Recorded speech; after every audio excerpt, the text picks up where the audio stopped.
1998 പാലക്കാട് സംസ്ഥാന സമ്മേളനം വരെ വി എസിന്റെ വിശ്വസ്തനായ വലങ്കയായിരുന്നു കണ്ണൂരിലെ ശക്തനായ നേതാവ് പിണറായി വിജയൻ.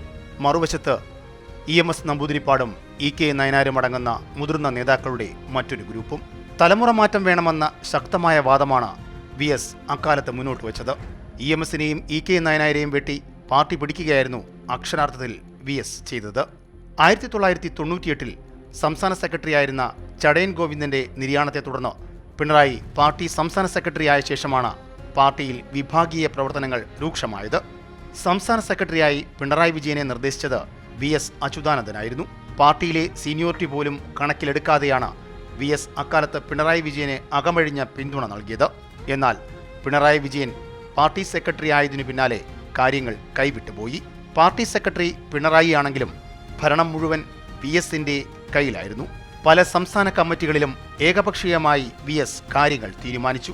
വി എസിന്റെ വാക്കിനപ്പുറം പാർട്ടിയിൽ ഒന്നുമില്ലെന്ന അവസ്ഥ വന്നു. ഇതിനെതിരെ പാർട്ടി സെക്രട്ടറി പിണറായി പ്രതികരിക്കാനും തുടങ്ങി. പാർട്ടിക്കപ്പുറം ആരുമില്ലെന്ന കർക്കശ നിലപാടുകാരനായിരുന്നു പിണറായി വിജയൻ.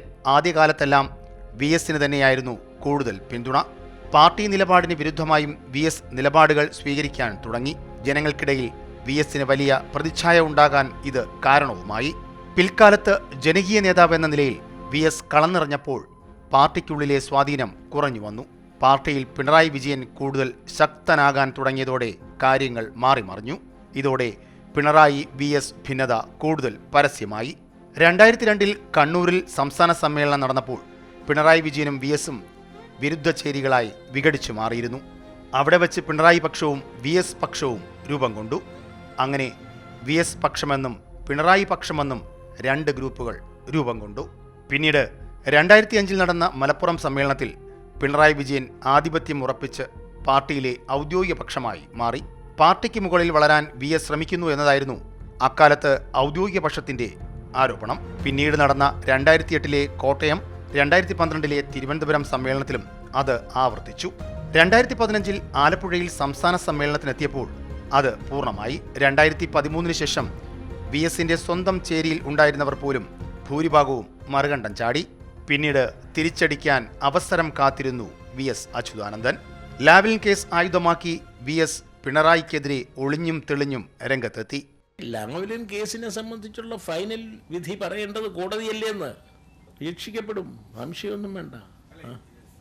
അതേസമയം തന്നെ ഈ കേസ് അടിസ്ഥാനമില്ലാത്തതാണെന്നും കേസിലെ പ്രതികളായിട്ടുള്ള ആളുകളെല്ലാം തന്നെ നിഷ്കളങ്കരാണെന്നും അതുകൊണ്ട് നിഷ്കളങ്കത തെളിയിക്കാൻ വേണ്ടിയിട്ട് കോടതിയിൽ പരിശ്രമിക്കുമെന്നും അവർ പറയുന്നുണ്ട്. അത് ഓരോ കേസിലെയും പ്രതികൾക്ക് പറയാവുന്ന കാര്യങ്ങൾ തന്നെയാണ്. അത് സംബന്ധിച്ച് എന്തെങ്കിലും എഴുതി പിടിപ്പിച്ചേ വീണ്ടും തമ്മിൽ തല്ലു തുടങ്ങി CPIM എന്നെഴുതാൻ. എന്നാൽ അരയും തലയും മുറുക്കി പാർട്ടി പിണറായിയെ പ്രതിരോധിച്ചു. പാർട്ടി സമ്മേളനങ്ങളിൽ വി എസും പിണറായി വിജയനും വാക്കുകൾ കൊണ്ട് ശക്തമായി പലതവണ ഏറ്റുമുട്ടി. കടുത്ത ഭിന്നതയ്ക്കൊടുവിൽ 2007 മെയ് 26 വി എസിനെ പോളിറ്റ് ബ്യൂറോയിൽ നിന്ന് താൽക്കാലികമായി പുറത്താക്കി. പിന്നീട് വി എസിനെ കേന്ദ്ര കമ്മിറ്റിയിലേക്ക് തരം താഴ്ത്തി. പോളിറ്റ് ബ്യൂറോ അംഗമായിരുന്ന പിണറായി വിജയനെതിരെയും നടപടി ഉണ്ടായിരുന്നുവെങ്കിലും അദ്ദേഹത്തെ പിന്നീട് PBയിലേക്ക് തിരിച്ചെടുത്തു. തരം താഴ്ത്തലിനു പുറമെ പാർട്ടിയുടെ പരസ്യ ശാസനയ്ക്കും വി എസ് വിധേയനാകേണ്ടി വന്നിട്ടുണ്ട്. 2008 കോട്ടയം സമ്മേളനത്തോടെ പാർട്ടി പൂർണ്ണമായും പിണറായിയുടെ വരുതിയായി. അധികാര കസേരയിൽ 2006 മുതൽ 2011 വരെ വി എസ് മുഖ്യമന്ത്രിയായിരുന്നുവെങ്കിലും പാർട്ടി സെക്രട്ടറിയായ പിണറായി വിജയന് തന്നെയായിരുന്നു പാർട്ടിക്കുള്ളിൽ കൂടുതൽ ആധിപത്യം. 2009 ലോക്സഭാ തെരഞ്ഞെടുപ്പിന്റെ പ്രചാരണത്തിന്റെ ഭാഗമായി പാർട്ടി സെക്രട്ടറി പിണറായി വിജയൻ കേരള യാത്ര നടത്തിയിരുന്നു.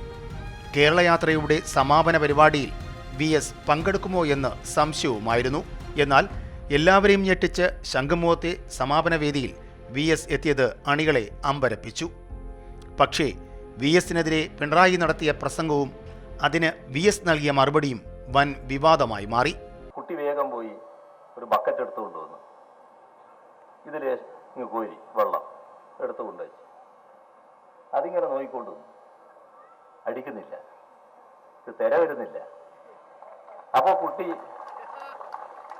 കുട്ടി പറഞ്ഞു, എന്താ വെള്ളമേ നീ അടിക്കാത്തത്, നീ എന്താ തിരയാകാത്തത് നീ എന്താണ് ആർത്തലച്ച് വരാത്തത് എന്നൊക്കെ പറഞ്ഞിട്ടുള്ള കുട്ടിയുടെ വലിയ വിഷമായി. പിന്നെ കുട്ടി കരച്ചിലായി, വല്ലാത്ത പ്രയാസമായി. അപ്പോൾ ആ വെള്ളത്തിനൊരു ദയ തോന്നി. വെള്ളം പറഞ്ഞു, അല്ലയോ കുട്ടി, ഞാൻ സമുദ്രത്തിൻ്റെ മാർത്തട്ടിനോട് ചേർന്ന് നിൽക്കുമ്പോൾ മാത്രമേ തിരയാകാൻ പറ്റൂ. പിന്നീട് 2011 മുതൽ 2016 വരെ കേരളത്തിൻ്റെ പ്രതിപക്ഷ നേതാവായിരുന്നു VS അച്യുതാനന്ദൻ. അതിനുശേഷം 2016 ഇടതുപക്ഷം അധികാരത്തിലെത്തിയാൽ ആര് മുഖ്യമന്ത്രിയാകുമെന്ന തിരക്കിട്ട ചർച്ചകൾ നടന്നു. പാർട്ടി സെക്രട്ടറി സ്ഥാനത്ത് നിന്ന് പിണറായി പടിയിറങ്ങിയത് അക്കാലത്താണ്. VSന് വീണ്ടും മുഖ്യമന്ത്രിയാകാൻ താൽപ്പര്യമുണ്ടായിരുന്നു. എന്നാൽ പാർട്ടിക്കുള്ളിൽ പിണറായിക്ക് തന്നെയായിരുന്നു പിന്തുണ. VSന്റെ പ്രായവും തിരിച്ചടിയായി.